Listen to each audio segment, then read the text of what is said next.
¿Una lavadora con un solo botón que ponga en grande lavar? ¿Tan difícil es? Sí, es muy fácil, hombre, mira, yo te lo explico. Prepara detergente y un poco de suavizante.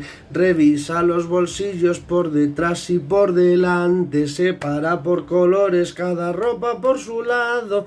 Y si es que está muy sucia, selecciona el prelavado. El cajetín de arriba, aunque es difícil, yo te lo explico. Detergente en el grande, suavizante siempre en el chico. Y como hay dos pequeños, muchas veces que uno se lía. Donde ponga LS para la lejía. Cogemos un puñado de ropa y la introduce en la única puerta. Empújala bien para adentro hasta que haga clic, si no es que está abierta. Le das el botón de encendido, pero si mete una rebequita, mejor no la centrifugues porque le pueden salir bolitas.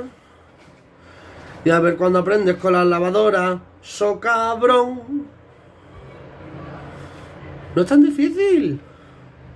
Oh.